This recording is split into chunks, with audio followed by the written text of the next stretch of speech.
Bueno, Ale querido, bienvenido al podcast de Web3 contados por sus líderes. Y como te dije, vos no sos un líder de Web3, pero sos un recontra líder de lo que más me interesa a mí, que es la parte humana, que está muy atravesado por esto.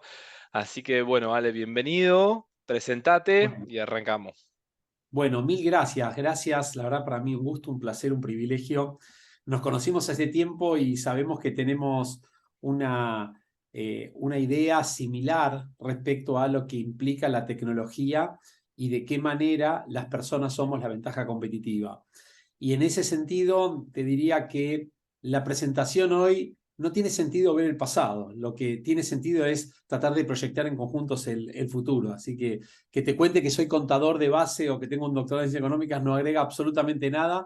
Así que prefiero invertir el tiempo en nosotros y lo que podemos soñar más que en los antecedentes que uno pueda tener, que prácticamente hoy son irrelevantes. Bueno, me encanta, pero sí mandemos un poco de chivo porque tenés muchos libros, pero sé que ¿Mm? en el último ya has estado hablando del tema, por lo menos vendamos el último Sí. libro que es muy rico desde ese punto de vista también. Sí, mirá, está bueno el planteo. El libro se llama El futuro del trabajo ya llegó y el trabajo del futuro también, que salió el año pasado. Y es interesante porque parte de lo que hablo yo en este libro, que es en realidad una actualización de lo que sucedía en el 2017 cuando publiqué El trabajo del futuro y el futuro del trabajo. Y la verdad es que la sorpresa que podemos tener nosotros es que ahí ni siquiera desde ya aparecía la palabra ChatGPT y hoy es omnipresente.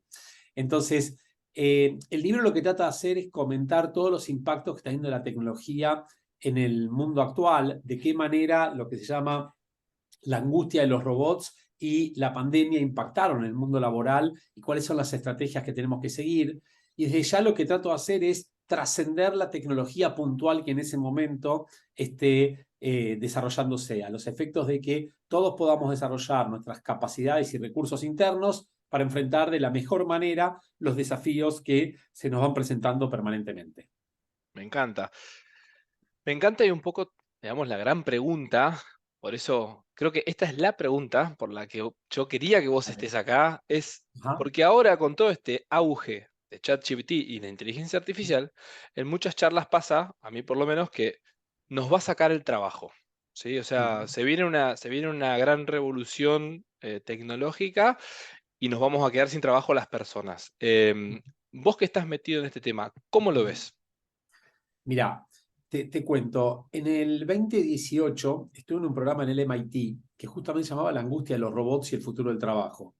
La hipótesis de la cual partían un profesor Thomas Malone, él lo que decía era, todos sufrimos esta angustia de los robots, que es esa sensación interna que en algún momento entran por mí, ¿no es cierto? ¿En qué momento me sacan el laburo? Ahora, a su vez, también parte de lo que aprendí ahí de otro profesor, decía, la próxima revolución no va a ser una revolución tecnológica, sino la manera como colaboramos. Y cuando decimos cómo colaboramos, colaborar es trabajar en conjunto. ¿Qué es lo que sucede? A medida que van avanzando las tecnologías, cada vez más existe el fenómeno que se llama la cobotización, que es la coexistencia entre los robots y los seres humanos y el team building, el trabajo en equipo entre las dos partes. Mi opinión y lo que muchos de los especialistas están trabajando es que lo que va a suceder es que muchas tareas que hacemos nosotros se van a ver sustituidas, no así los trabajos. ¿Qué significa? Nosotros vamos a tener que pensar de qué manera vamos a utilizar todas estas capacidades y estos recursos que tenemos para poder enfrentar las distintas situaciones que se vayan presentando. Dicho esto, podemos pensar en lo siguiente, y vamos a cifras concretas. Primero, según el Foro Económico Global, que es como la institución más importante que hay en investigaciones de estos temas, ellos dicen que para dentro de muy poco, para el 2025, se van a perder aproximadamente 85 millones de puestos laborales. No importa si son 80, 90 o 110, la cifra es enorme porque pensemos que cada puesto laboral implica una familia, implica un proyecto, implica una historia, expectativas, autoestima y un montón de otras cosas. Ahora, a su vez, ellos dicen que se van a generar 97 millones de puestos laborales. Es decir, oportunidades van a ser superiores a lo que se destruye. Como en cada una de las revoluciones industriales, siempre se generan mayor cantidad de los trabajos que se destruyen. Sin embargo, no es matemático que la persona que pierde el trabajo consigue otro. ¿Qué es lo que Claro. está sucediendo? Lo que en sociología se llama el índice Gini, es decir, la distancia que hay entre los que mejor están y los que peor están, cada vez se va agrandando más. Y hoy en día, a nivel mundial, se está generando un fenómeno que los que tienen pocas posibilidades, menos oportunidades están teniendo, y los que tienen los mejores trabajos cada vez tienen más oportunidades. Entonces es como una contradicción, porque la mayoría de las empresas está en dos procesos simultáneos. Por un lado, en la reducción, escuchamos un montón estos últimos meses de la cantidad de posiciones que se eliminaron, y dicen rápidamente, 5.000 posiciones, 10.000 posiciones, 15.000 posiciones, como si no fuera nada en un Sí, montón sí, de sí. organizaciones. Pero a su vez, todas las organizaciones tienen open positions, posiciones abiertas que no encuentran candidatos para completarlas. Entonces, dicho esto, también hay una cifra muy reciente que salió, que también es alarmante, que por la consecuencia de ChatGPT se podrían perder en los próximos meses, digamos, no demasiados, 300 millones de puestos laborales. 300 Wow, millones es casi el 10% de la fuerza laboral a nivel mundial. wow. Ahora, ¿qué es lo que opino yo? Primero, en todos estos procesos de avance acelerado de la tecnología, se produce toda una reestructuración del mercado laboral inmediatamente. ¿Por qué? Porque el pensamiento de muchas empresas es, en el momento que la tecnología me cuesta más barato que la persona trabajando para hacer la misma tarea, obviamente lo reemplazo, porque la tecnología no se toma vacaciones, la tecnología no se estresa, la tecnología no se enferma, no tiene licencias por distintas razones, ¿no es cierto? Ahora, a su vez, la tecnología no tiene emociones, la tecnología no tiene sentimientos, no tiene ética, no tiene sentido común, no tiene criterio. Todo esto que nos lleva a pensar que cada vez más tenemos que encontrar cuál es ese valor agregado que genuinamente aportamos como seres humanos. El gran tema que hoy se está generando es que muchas de las tareas que hacen personas pueden ser rápidamente sustituidas por la tecnología. Claro. Entonces tenemos que pensar que la tecnología no sabe innovar, que la tecnología no tiene empatía, que la tecnología no tiene pasión, no tiene compromiso. Bueno, es ahí donde el ser humano aporta. Ahora, un dato que es para mí lo que me generó un corte del pensamiento tradicional, ¿no? Hasta el momento siempre las posiciones que se veían que iban a eliminarse eran lo que llaman blue collar, ¿no? Cuello azul. Bueno, justo hoy tenés una camisa azul, pero no estamos refiriendo a eso, ¿no? Va Sino al caso. la persona que trabaja en actividades manuales, tradicionales y repetitivas. Lo que está produciendo ChatGPT y todas las nuevas tecnologías es que ya son white collars. Sí, Entonces sí, son sí. personas de escritorio, llamémosle, no personas de la fábrica. Entonces, yo creo que cada vez más tenemos que pensar que si nosotros trabajamos en actividades que sean repetitivas y planificables digamos, y que no requiera un criterio para trabajar, ahí es donde vamos a ser sustituidos. Ahora, en todas las industrias, cada vez más se está demostrando que, vamos a poner el ejemplo de las comidas, ¿no? Así como los McDonald's de este mundo cada vez crecen más, también crecen los restaurantes atendidos por sus dueños, los restaurantes boutiques, los restaurantes donde tenés esa calidez y la comida casera, ¿no? Entonces, Lo hay que artesanal, entender que digamos, estos ¿no? fenómenos, lo artesanal, exactamente, y eso es irreemplazable desde Claro. ya, por Qué ahora por lo bueno, menos. qué bueno esto que traes a la mesa y realmente comparto. eh, yo soy de los que cree que estamos frente a una revolución tecnológica, ¿no? No sé vos, pero, o sea, esto que pasa con ChatGPT, yo creo que está demostrando que estamos, en este momento somos contemporáneos con algo que nuestros hijos y nuestros nietos van a decir, mirá, mi papá o mi abuelo vivió en esa época, como hablamos de la revolución industrial, yo soy de los que cree que estamos en un lapso que no va a ser meses ni años, estamos en una transición, pero realmente es disruptivo desde el punto de vista de las personas, y acá es donde quiero llevar la charla, ¿no? Ujú, Nosotros ujú, las personas, y hablo de las distintas generaciones, porque los más ujú, jóvenes ya nacen acá, o sea, mis sobrinos mi hijo, nacen y ya saben lo que es un celular. Yo viví la transición. No tenía nada, después tuve el teléfono fijo, después tuve el celular. Y ahora somos generaciones que Perdón, están y es mucho, perdón, pero ahí una cosa es el teléfono celular, otra cosa es el teléfono celular inteligente. Es muy total, diferente. Ahí son dos revoluciones distintas, digamos. total. Una es la de principio del 90, otra tiene nada más que 15 años, 16 años el primer teléfono celular inteligente. Ahí una cosa que quiero agregarte es la siguiente. Lo que está sucediendo ahora es que esta revolución, digamos, entre revolución y revolución, primero eran 150 años. Tal Después, bueno, cual. ahora son muy pocos. De hecho, nosotros pasamos de la 4.0, que hace 20, 20 y pico años, a la X.0 que estamos ahora, porque, digamos, las tecnologías que hoy están naciendo superan, pero muchísimo, y de hecho, te diría, una cosa es ChatGPT, el 3, y otra cosa muy diferente es el 4, que no tiene Sí, nada que sí. ver uno con el otro, ¿no? Y Entonces, fue en un mes, cada o vez más sea, veloz, y fue en un claro, mes, o sea, salió ChatGPT 3 y al toque ya estaba el 4 y sí, estoy de acuerdo. exactamente.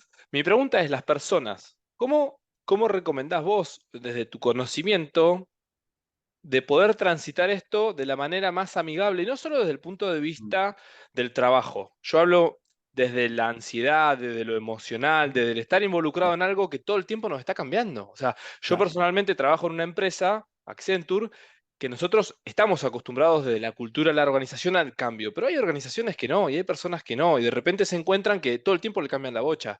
¿Cómo se Claro. prepara uno para eso? Mira, a ver, primero, yo creo que las universidades no nos preparan para esto.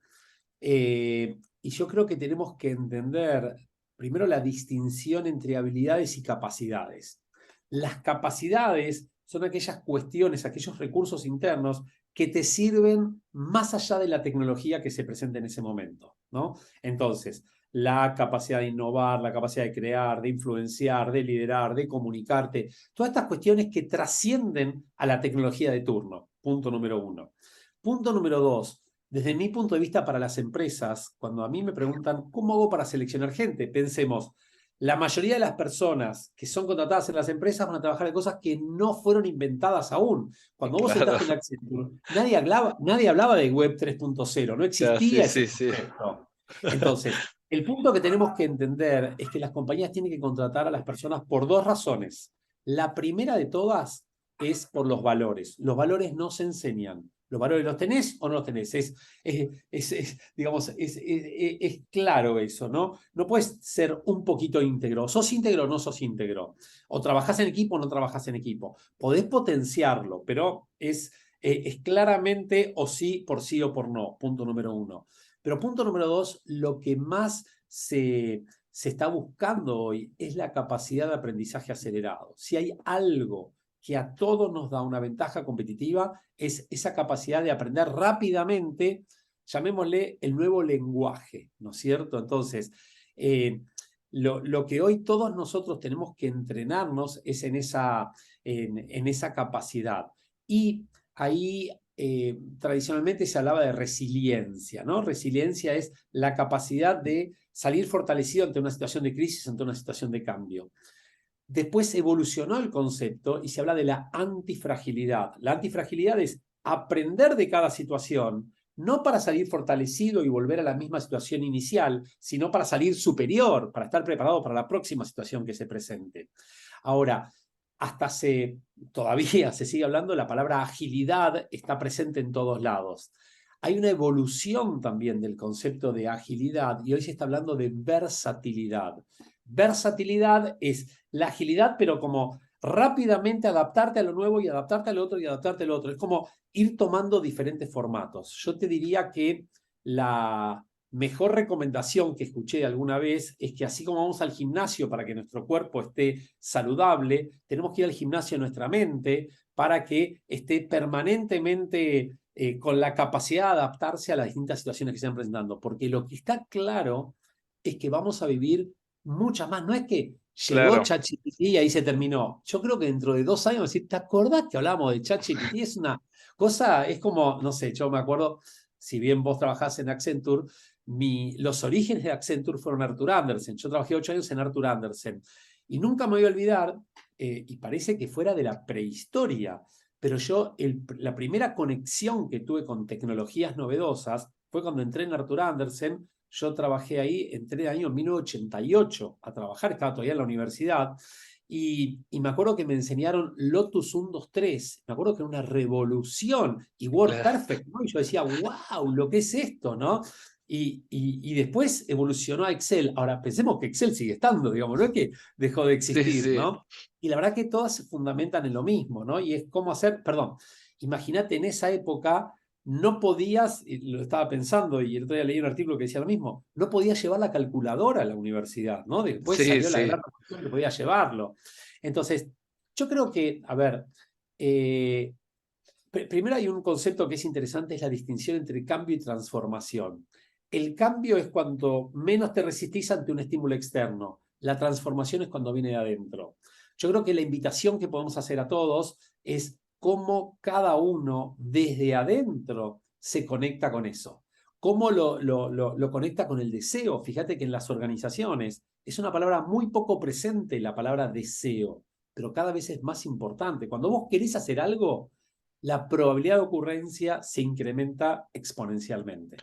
Me encanta. Me encanta la charla de hoy porque honestamente el foco de este podcast es más tecnológico, va más por otro lado, pero creo que es de las charlas más importantes en donde somos nosotros, las personas, ¿no? Y creo que lo rico de poder acercarlo esto a quienes los escuchen es esos pasos a seguir para hacerlo más amigable, porque yo creo que Tal cual. las personas de por sí, corregime si me equivoco, uno nace y muchas veces cuesta los cambios o estas transformaciones, porque uno está en el status Totalmente. quo y a veces hay Pero miedo a lo que me puede pasar si cambio. ¿Para qué voy a cambiar si así estoy bien? Y capaz estás mejor. Y indefectiblemente el ámbito laboral notar porque moderno, son varios temas que sacaste. Para que me quiero ah, entrar acá, que te quiero responder para.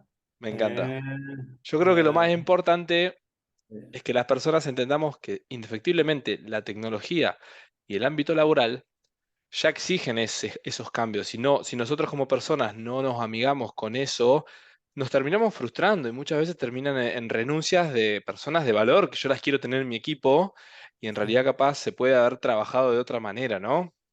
Bien, mira, te digo varias cosas a lo que decías. Primero, el inconveniente que yo veo en muchas empresas y de hecho en muchos procesos, los famosos change management processes, ¿no? Tienen un factor que me parece que es el crítico. Incorporan el cambio tecnológico y dicen después cambiamos la cultura. Y es exactamente al revés. Si vos no cambiás la cultura de una organización, la tecnología falla.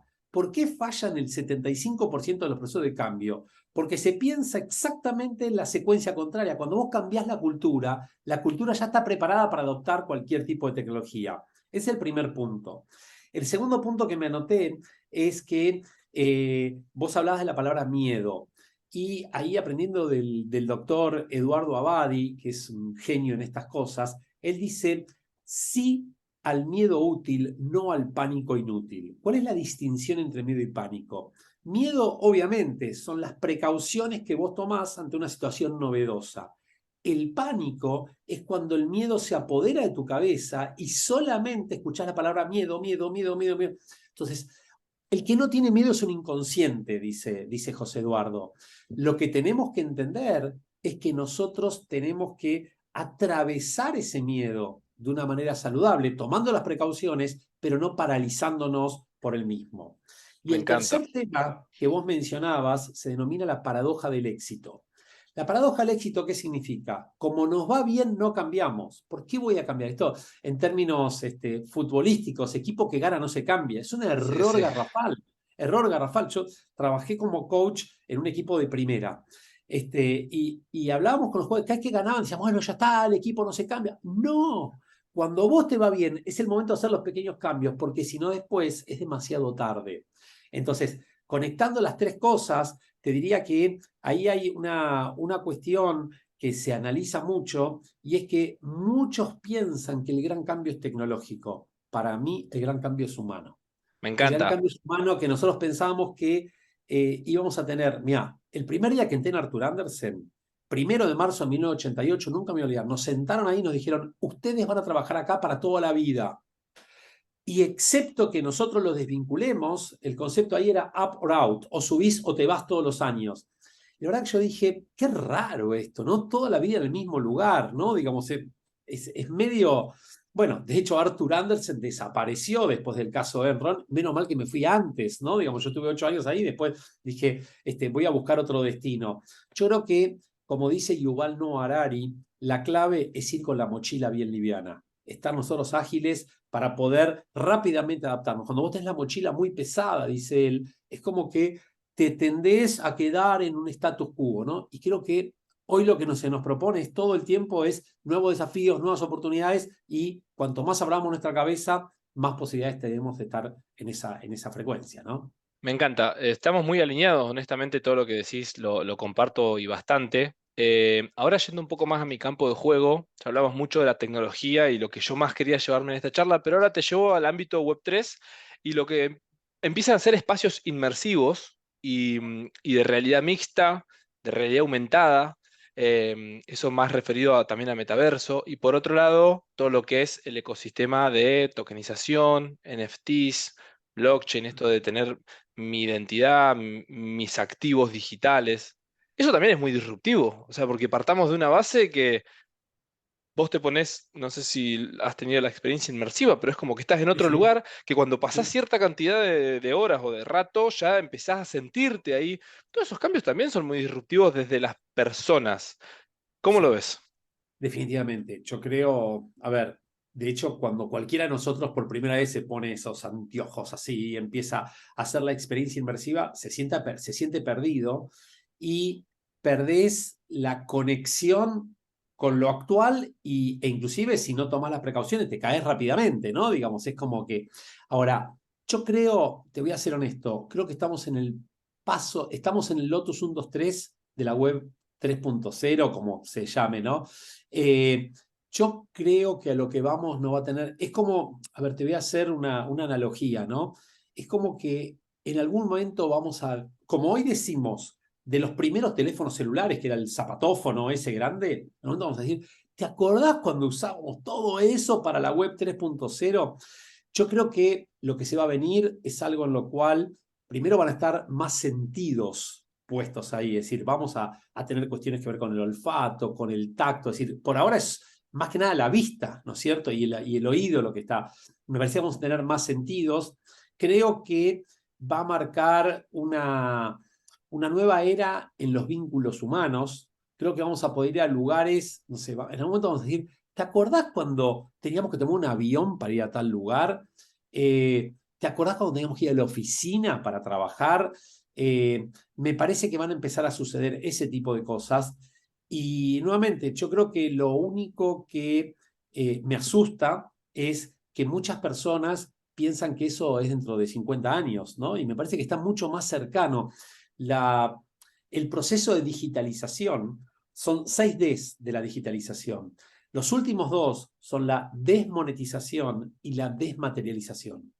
Entonces, en el momento es como, para poner un ejemplo, cuando vos tenías una guía para ir o un mapa para ir a cualquier lugar. Después lo tenés en el teléfono celular y hoy lo tenés gratis en el teléfono celular y te pones Waze y no te cuesta un peso y ahí está, desmaterializado, lo tenés como una aplicación y desmonetizado porque no pagás nada. Yo creo que esto también vamos a ir a eso en algún momento y creo que los ganadores de este juego van a ser aquellos que entiendan en forma temprana que eso es lo que viene y que no solo no se asusten, no solo no tengan miedo, sino que tengan la pasión, el compromiso de lo que en inglés se dice embrace, ¿no? Digamos, abrazar esta tecnología. Mira, yo quiero, sé que estamos ahí con el tiempo para cerrar, te quiero dar un último concepto que lo tomo de Singularity University, donde es tal vez una de mis fuentes de inspiración más grande. Ellos dicen que el liderazgo exponencial, que es lo que necesitamos ahora, tiene cuatro áreas. El primero tiene que ver con entender el futuro y tratar de adelantarte a ese futuro. El segundo tiene que ver con innovar. ¿Para qué? Para desarrollar las soluciones a ese futuro que se viene. El tercero tiene que ver con la tecnología, que es un facilitador de esas soluciones para ese futuro. Ahora, estos 3 planos tienen conexión con el cuarto plano, que es el más importante. Todo esto para tener impacto en las personas, en la sociedad y en el planeta.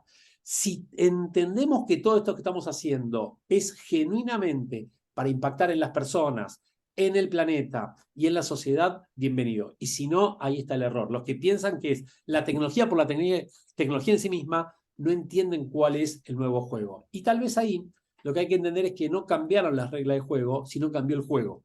Y eso es Estoy lo de más acuerdo. interesante. Estoy de acuerdo, yo siempre digo que la tecnología por la tecnología, querer pushearla, insertarla, muchas veces fracasa. Acá es ver dónde sumamos valor con tecnología.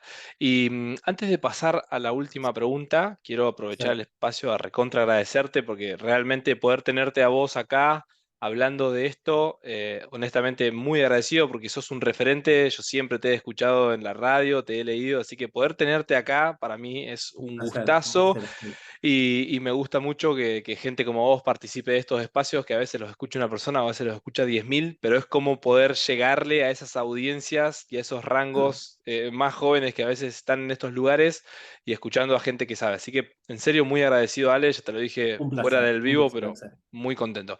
Ahora vamos a la última pregunta. ¿Vos Sí. cómo te imaginás a nosotros, las personas, de acá a 5 o 10 años en esto de metaverso, Web3, inteligencia artificial? ¿Cómo te imaginás que va a ser nuestro día a día y cómo podemos irnos preparando de a poco para eso? Está bueno. A ver, primero lo de a poco, no sé si hay tanto tiempo para prepararse, ¿no? Creo que es más bien acelerado, número uno. Número dos, yo lo que me imagino es que vamos a estar en conexión con cosas que ni siquiera hoy nos podemos imaginar. Es el terreno que se llama no sabemos lo que no sabemos. Si hace nada, 6 meses, yo te decía la palabra ChatGPT, estaba hablando en japonés. Eh, Así como, digamos, los líderes mundiales, Elon Musk a la cabeza, dijeron, paremos durante 6 meses todo, y al día siguiente dice, aquí una nueva empresa de inteligencia artificial. Es decir, pero pará, me está diciendo paremos todo y sacás algo nuevo. Bueno, yo creo que nos vamos a ir sorprendiendo. Ahora sí, lo que me gustaría, Axel, es que me parece es muy importante reafirmar que todo esto que se hace, si no tiene una ética que lo respalde, no sirve para nada. Entonces, los temas que a mí me preocupan en todo esto son el tema de la privacidad, el tema de la ciberseguridad y el tema de la ética que está detrás de todo esto, ¿no? Me parece que eso es el movimiento, digamos, la nueva ecología para mí tiene que ver con esto, con preservar nuestra privacidad, con asegurarnos temas que tengan que ver con toda los ciberataques y esto que se viene, porque cualquier persona que está no sé, a 20.000 kilómetros de distancia apretando un botón puede hacer un desastre.